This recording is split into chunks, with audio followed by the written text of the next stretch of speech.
Hey guys, welcome back. I believe we left off here on this slide. We were just getting into talking about earthquake hazards. So we're going to from here on, what we're going to talk about is tsunamis. We're going to get into a little bit about an earthquake in Chile. And here, obviously, earthquake hazards are associated with the ground displacements or movements, releasing of an insurmountable amount of energy. So with that, you're going to get ground shaking, building collapse, fire, landslides, a tsunami, and these are not tidal waves, and then liquefaction of water-rich sediments. So this is here where we get really high water pressures in the sediment, causing it to liquefy like quicksand. So it was in February 27th in 2010, there was a magnitude of an 8.8 earthquake off the coast of Chile. And the quake hit about 200 miles southwest of the capital, Santiago, and the epicenter was just 70 miles from Concepcion, which is the second largest city of Chile. And it just shows here over on the side, obviously, this was a pretty devastating earthquake.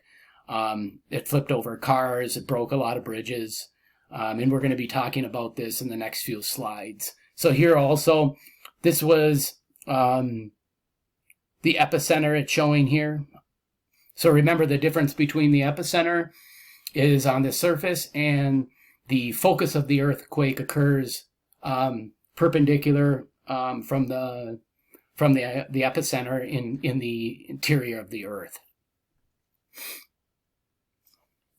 So here's kind of more on this. The minister Edmundo Perez Yoma said this was the most powerful earthquake over 50 years in this country. So 708 deaths were reported, and here it's just showing in Santiago, the capital city, which has about 5 million people. So everything was pretty much destroyed, electricity, communications, everything. So Concepcion is about 900,000 inhabitants in that area.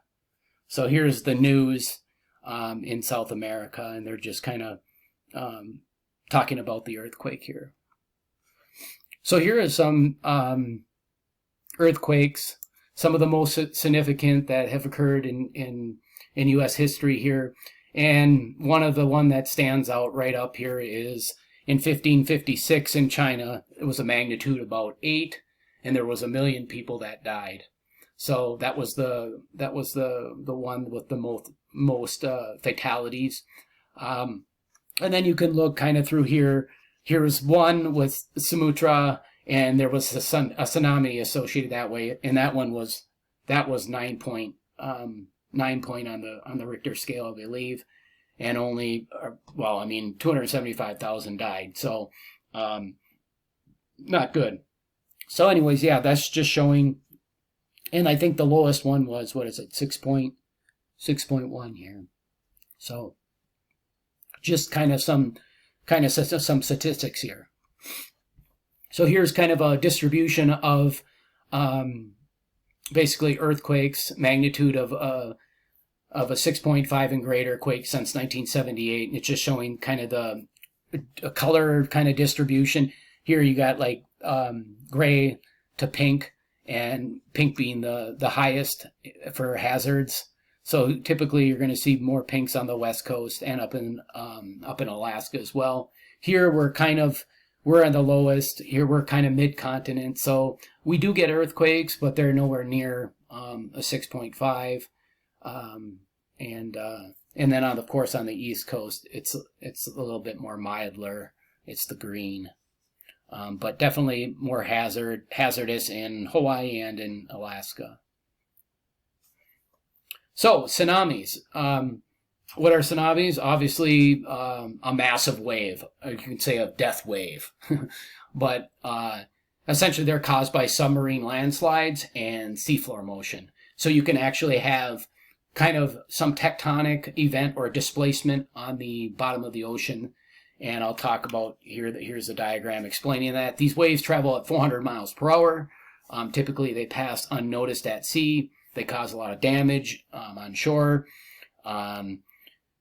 There's a warning network around the Pacific that can forecast these. We'll talk about that. And it all depends on how, I guess, the severity of these waves. It depends on the direction of travel, harbor shape, the bottom of the ocean, tide, and weather. So here's kind of down in the bottom here, this diagram shows basically a reverse fault. So what's happening is you're squeezing the rocks this way, you're causing a shift, and that shift is pushing the ocean bottom up, causing a wave to form. And essentially this is kind of the fault plane, and here it's showing the propagation of these kind of seismic waves that emanate out from the point of rupture. So here's just a cartoon. We've seen plenty of these. This is a cross section showing the displacement out at the bottom, at the bottom of the ocean. This basically ruptures and you get propagation of these seismic waves. And essentially here it travels. This is in kilometers per hour here. But it's a real long wavelength, but as we approach the landward, what happens is the wave starts to tighten up and it reaches a greater amplitude, and that's where we get this devastation that occurs. So here's kind of more on that. We're going to be talking about this earthquake in Chile in 2010, and there was a tsunami that was associated with this as well. So some kind of factoids about tsunamis: they can have wavelengths greater than like 100 kilometers. And this wavelength is like 20 times the depth. So what happens is the energy of the wave doesn't dissipate. So what happens is as it approaches landward, it basically then, that's where it increases in amplitude, and that's where most of the devastation that occurs is when it terminates landward. But here is some just kind of talking here briefly where the seismic event, displacement sends shock waves outward, and then here waves travel through shallower depth as they approach the coast, and then finally when it hits the shores, it's a deadly force and depositing a lot of different type of debris and so forth. So yeah, and it looks like it was reported by Reuters reported this tsunami, and in Chile's populated area of Juan Fuentes Islands, and that's where it was reported here. So, yep. So here, this is a nice map showing the actual. It's a preliminary forecast model map here showing the amplitude.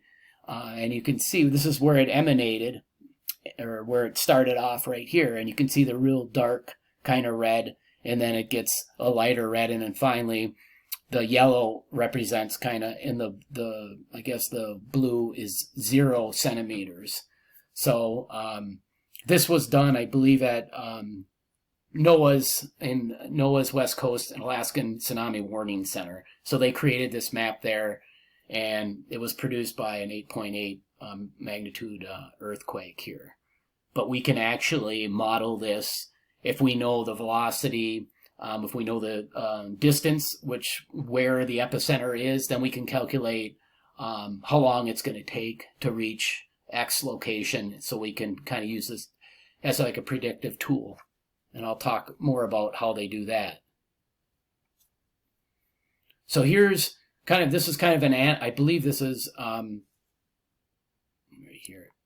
This is the animation here that I'm gonna show you guys here. But this is just showing basically the once the earthquake occurred, it shows this wave kind of propagating outward, and this one was, I believe, here is on the bottom is the water height.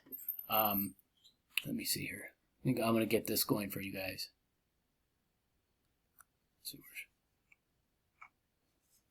Not. So what I'll do, we've reached the 10-minute mark. So what I'll do is when we come back, I'll have this basically working at the time. It should be working right now. It looks like it's not. So yeah, we'll talk to you guys later on the next episode. All right, ciao.